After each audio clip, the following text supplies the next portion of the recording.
Let's make idli upma.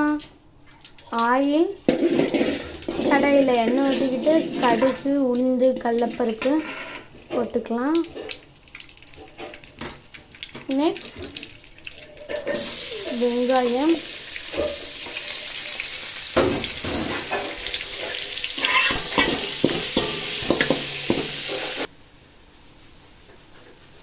தக்காளி நல்லா வதங்கினோம். மஞ்சள் தூள் 1 டீஸ்பூன், மிளகாய் பொடி 1 டீஸ்பூன், கரம் மசாலா 1/2 டீஸ்பூன் போட்டு நல்லா இதை கலக்கிக்கணும்.